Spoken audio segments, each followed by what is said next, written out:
People in there. Fantastic.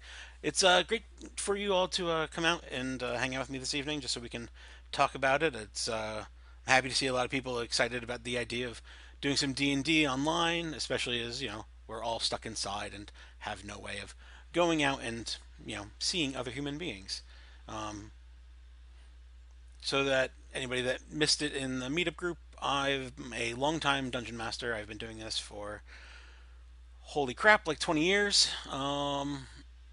Through various games and titles and stuff like that.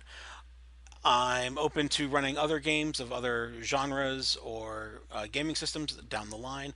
But for now, for simplicity's sake, we are looking at D&D 5th edition because it is a fantastic version of Dungeons and Dragons as well as easy to teach and for the most part enjoyable in the grand scheme of things. For I know looking at the responses that we had on the meetup group, we have a lot of old time gamers coming in as well. A lot of people that have played second edition or third edition. I think I even had a Pathfinder person on there somewhere, which is fantastic. Which means if you were able to nail down what Thaco did in second edition, or if you were able to deal with the hundreds of feats that happened in third edition, then fifth edition is easy enough to pick up. Um, but speaking of that, if everybody could just drop into chat, do you have experience playing fifth edition? And like, or more accurately, how much experience have you had with playing fifth edition, if any at all? Oh come on, Sin, you don't miss the how to hit AC zero conversation you had to have. A little bit of algebra before you had to determine if you could hit somebody in the game. While I see this as an ongoing game, and I'm designing it so that people can drop in and out of the game, and there can be multiple games running within the same sort of storyline slash campaign. Um, this way, if we have four people that can make it one week and four different people that can make it another week, we can easily run it in and out and have people drop in and out. And I'm going to design the campaign around that idea. Um, if there ends up being enough interest, and given the amount of people that actually had show up tonight, which is amazing, um, most likely we will have more than one type of game running at a time. Um, this way, and I'll probably and as far as frequency, I might alternate games, or one game might run more often based on people's availability.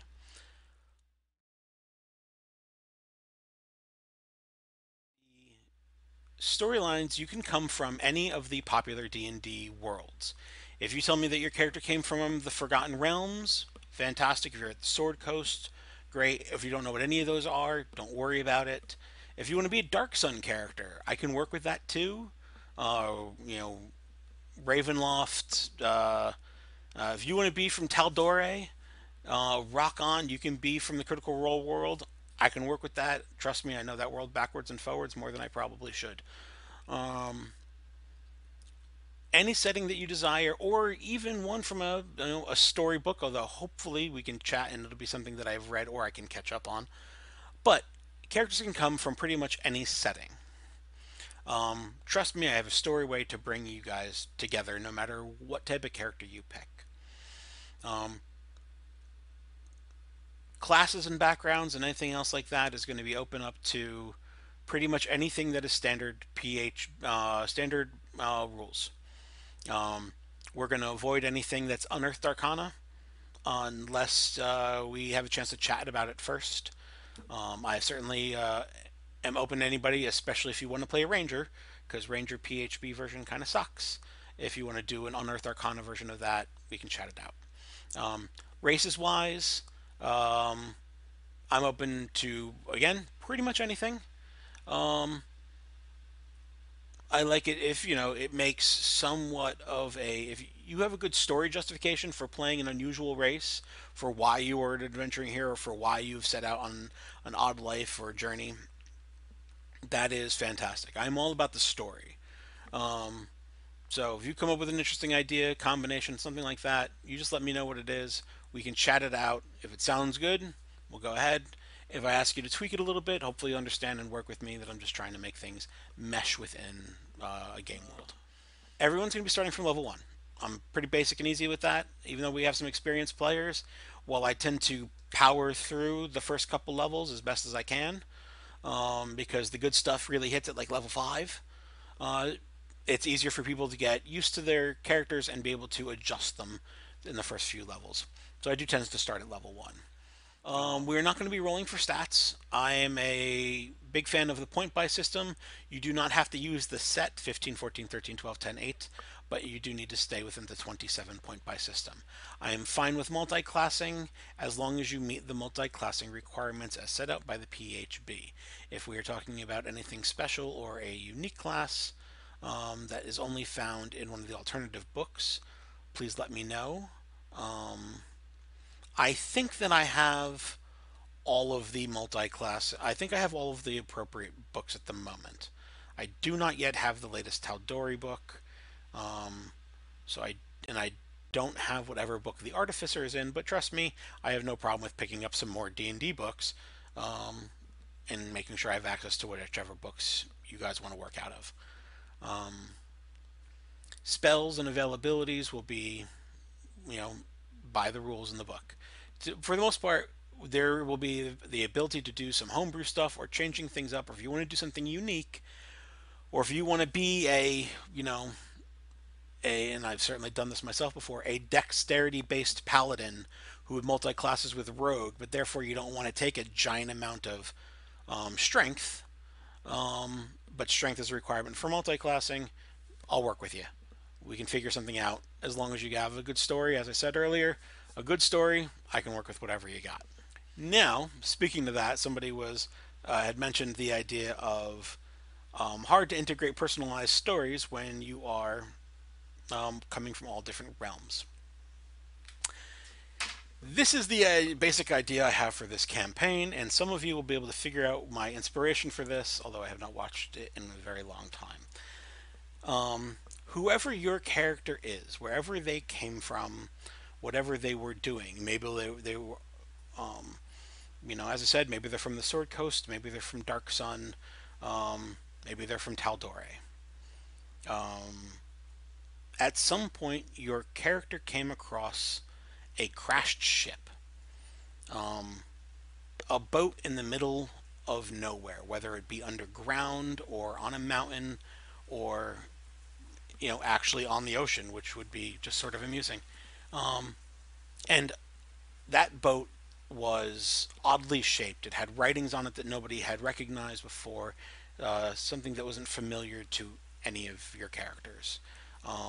It had, while it had sails, it also had crystals along the sides of it that glowed with an odd light. And caught by your curiosity, you went to go investigate this oddity that you had found in the middle of nowhere. Upon inspecting it and looking around, you find no people, you find no bodies. But there's an odd keening noise that continues to draw your attention. And as you make your way to the interior of the ship, you get down below the decks and you find a crystal that is fairly large, and it is glowing with a blue and purple pulsing light. Despite any wisdom score that you might have, you reached out and you touched the crystal. And that was the last thing you remember before you're going to then wake up in the game. Every single game, based off of the different types of groups, you might be popping in and out of existence with whatever the current storyline is, with a way to leave behind notes or items for the followed up party, to the following group of adventurers that might be taking your place, to use. And that might be for yourself. You might be in the group that continues that same storyline, but it will have a way for you to leave things behind in notes for you to prepare the group that follows you. And you might want to do You might actually want to be the guy that leaves the notes because if you do it, then maybe they'll do it in return the next time it happens to you. So that this way, if you wake up inside of a jail cell and no idea how you got there, maybe there might be a note left behind for you being like, hey, we might have murdered some people and now you're in jail in our place. Good luck. Um, I see this game sliding in and out of all of the different campaign settings. Sometimes these players might wake up in Dark Sun or Taldore or Eberron. Um, you might be walking the streets of Baldur's Gate. Who knows? Um, and you will be slipping from one game into the next. And while there are numerous sort of storylines, I'm pulling this kind of from an old sci-fi show, Sliders, as you will be slipping in and out of different realities. Just the only difference is that sometimes it's going to change the characters that are available at that time. Um, so yes, you might have a personalized storyline that only takes place when you are, in your Dark Sun hometown, and maybe one of the games will slide everybody into your hometown, and hopefully you're there when that happens. And as the GM, I would make that happen. Um, no, you only have to make one character. You only need to make one character. It's just your everybody. If the groups are shifting, which players can make it on particular weeks is changing. It is designed so that people can go in and out of the campaign. If somebody can't make it a particular week, then they pop out of existence, and they return the next time they can make to the game. It's a bit of a you know dungeon master deus machina way of dealing with the situation, but this way the game is available to everybody that can play. And if somebody can't make it, if you have responsibilities, if you happen to be a cool doctor and you got to go do a thing one night, it is available to get you in and out of the game as a storyline reason. um, but this way, as I said, you can give me any character background you like, any worlds that you might know, and I can easily integrate that into my world. It might mean that I have to go and read up on a campaign setting I'm not familiar with. I would say I don't know a whole lot about Eberron. I love some of the gods in Eberron, and I love, and I certainly don't mind some of the characters, but I don't know Eberron super well. But hey, I love a chance to, extend my nerd influence and know more things. So feel free to challenge me and throw me a curveball. We'll figure it out.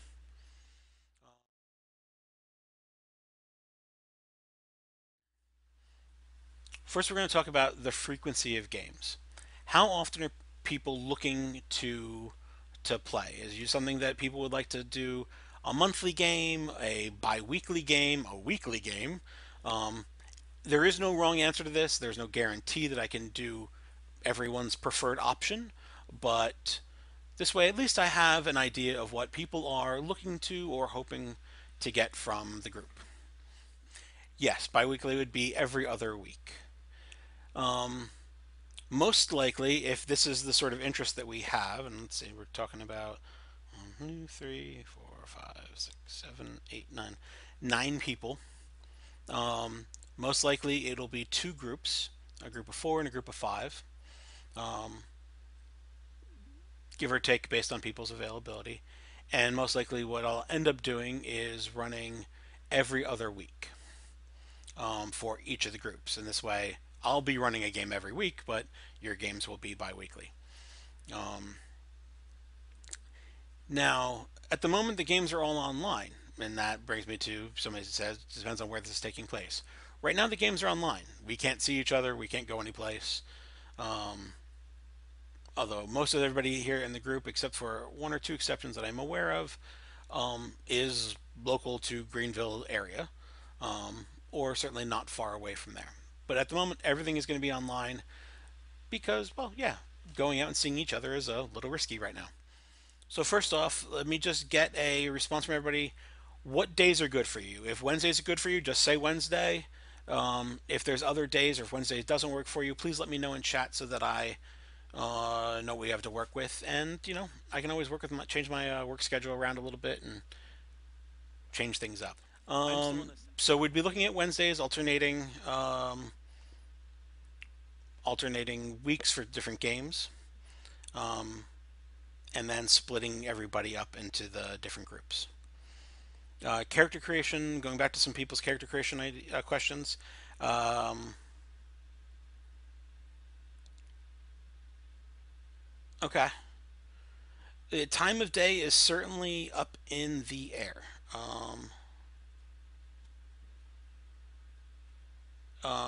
At the moment, I was considering.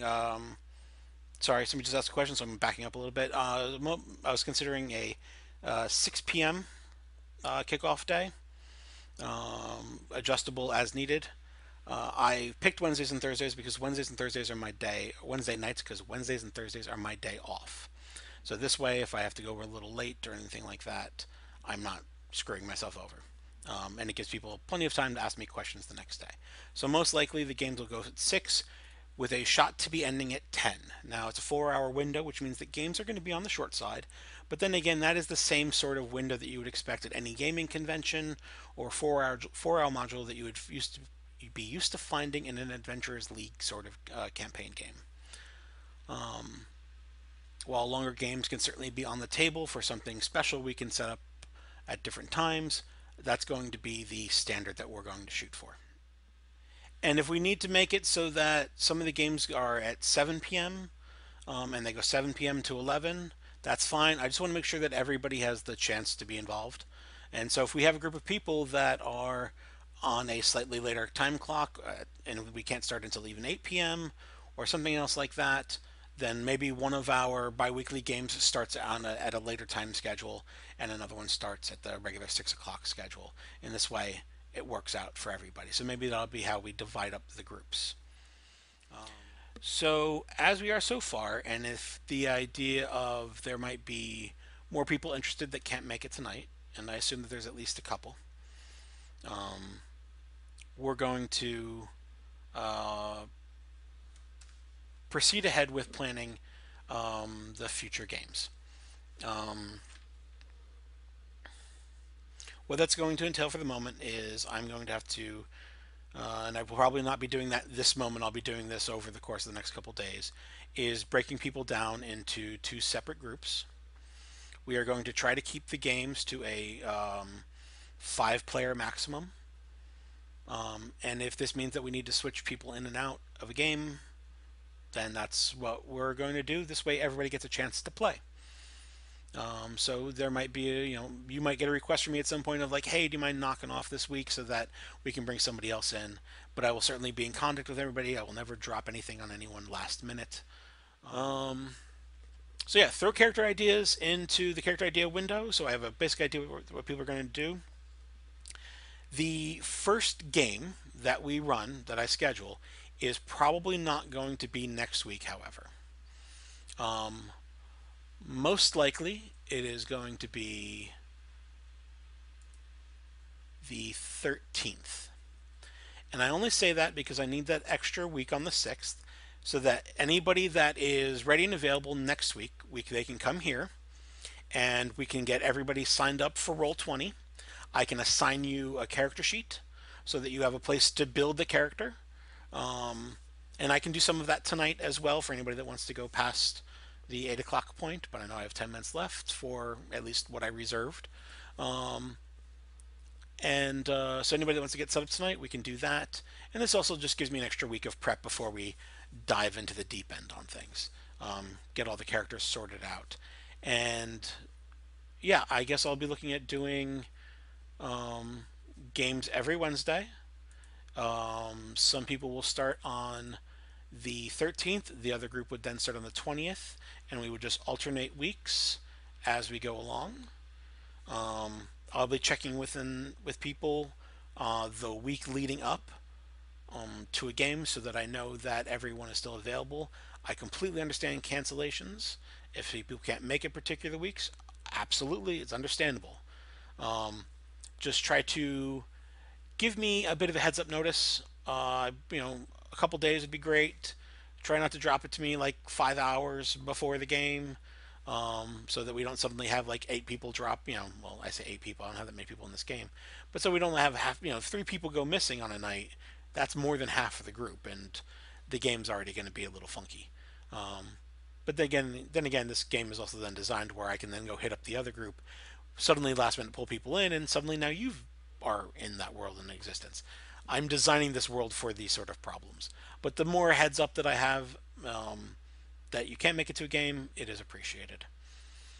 So yes, for anybody that's available, we will do character creation tutorials and help and character building within Roll20 next week on the 6th. I will post it up on the meetup group, and then the first games will start on the 13th for the first group, and then the second group will start on the 20th.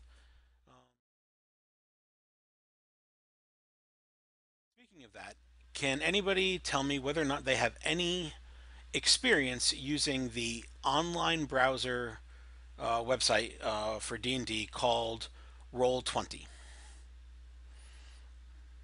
Roll20 is a website designed for people to be able to run all types of role-playing games, although I would say it is probably the best built to do D&D at the moment because they have a lot of backup and support from the D&D community.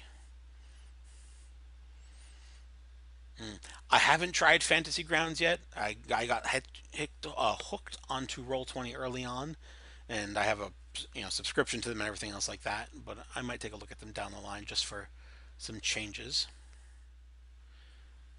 Okay. Um, so for those of you who aren't aware, Roll20 is a free to use browser program that anybody can have access to.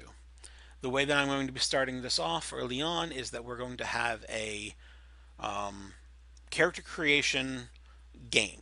Um, Basically, this means that you can log into that part of Roll20. I'm going to have character sheets that I'm going to give people access to, so they can build their characters.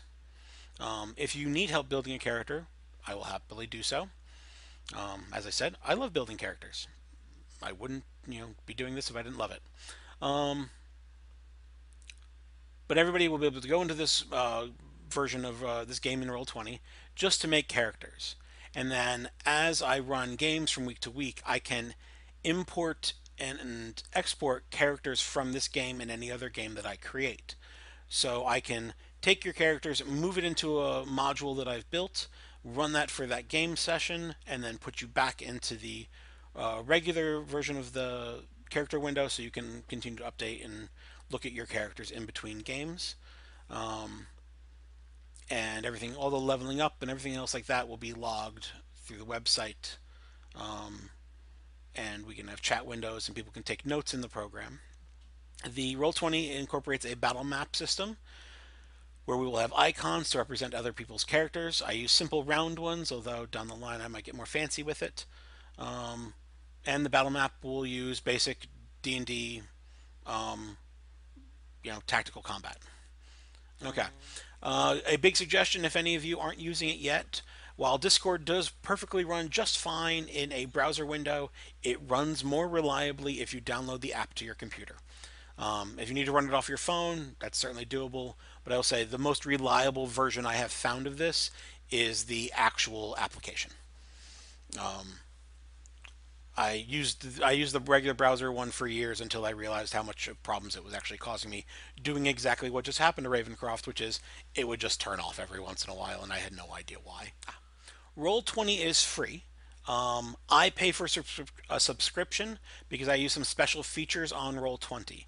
There are certain things that people do pay for on Roll20 as well, which is being able to link certain D&D books into the world. I will admittedly just be doing the what I do for my normal game, which is if it's something that's not naturally built into the base system, and there are certain spells and classes where the spells are not automatically built into it, like a paladin, I will just type them up and create them in the character sheet so that you don't have to buy the books to import those extra spells. I'll just type them in and make them available to everybody. But yeah, actually, let me do that right now while we're all sitting here. New text channel, character ideas. So you can feel free to throw that in there, any ideas in there. Um, when you throw an idea, don't just do I want to do a bard or I want to do a warlock. Give me, like, at the very minimum, race, class, and background. Um, and that's at minimum. If you want to write me a 10-page book report on who your character is, go for it. I'll read it. I'm a nerd. I love it. Um, if you are not comfortable with that and you want to be like, I'm so and so from, I need at least the basics. I want to know who your parents are, where you grew up, or and how you grew up. If you were an orphan on the streets, that's fine. Um, no, you can send me just the basics. Post the basics in, like, under character ideas, and then the big long stuff. Especially since I'm assuming some people might want to have secrets in their background. Maybe if you're a warlock and you're tied to an evil demon, maybe you let me know that personally in a direct message through Discord, and we'll keep track of it there. Um, but the basics, just so everybody has a general idea. The basic idea for it is basic ideas. I want at least race, class, and what background you have.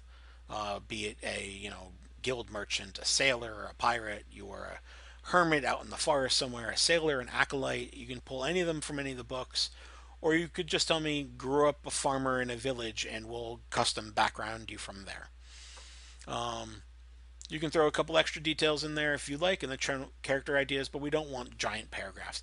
To me personally, send as much as you like. Like I said, 10-page essay on your life and your thoughts on the universe and the world and everything else like that.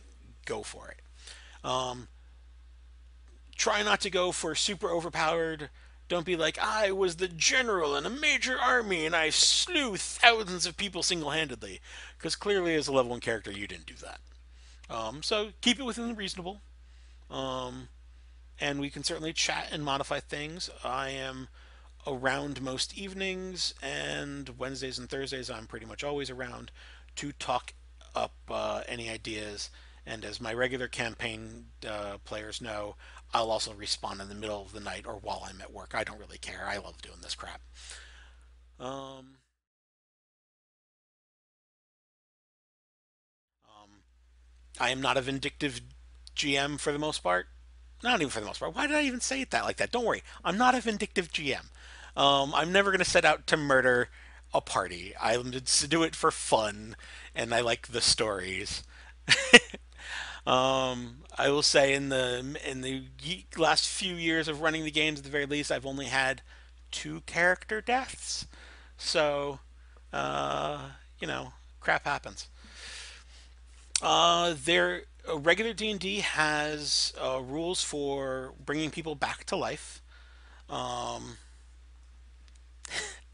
and that is fine. It's certainly accessible as long as you can meet the requirements. So as long as somebody has the spell available and the diamond accessible, or if you can get the body to the temple in a good amount of time, or you have a cleric who has access to the spell, um, then that's certainly viable to be able to bring people back. I will say, murder hobo. Oh boy. Actually, before I get to my crazy idea, let me give you the Reverend Panda's um, warning dialogue on creating a character just before I forget. Years and years ago, I used to run games for a charity called Heroes Journey Inc. We ran games for kids at local libraries, so that they would not be sitting in front of a screen. They would socialize and secretly get them to do some basic math and writing on the weekends without them realizing we were making them, do it. So yeah, yay fun. Um, but a rule that I instituted for my kids back then, and I have kept through to now, is that um, try to be world appropriate for when you name your characters. As funny as it is to name somebody Frodo Saggins, you're likely to get tossed in a basement with a beholder with a name like that. If you're, Dickie McFlufferson, again, it's funny, and I might accept it as an appropriate gnome name. But if you're Dickie McFlufferson, the poorly named, half dragon or dragonborn, that, you may end up once again locked in the basement with a beholder. Um, I have no problem with the with silliness in a game. In fact, I expect it. That's what a roll. That's what a one on a d20 is for. Is watching the silliness explode. Just as you're coming up with your character ideas and coming up with names, don't you know Duke Sandwalker is clearly a ripple. Luke. Don't be too. I'm trying to think of the right word here. Don't base it too much on popular fiction so that I can call you out on it. If you get one by me, rock on. You got a solid nerd point there. If you slip one past me, but for the most part, I like original ideas when people are coming up with their stories. Now, speaking of that, somebody.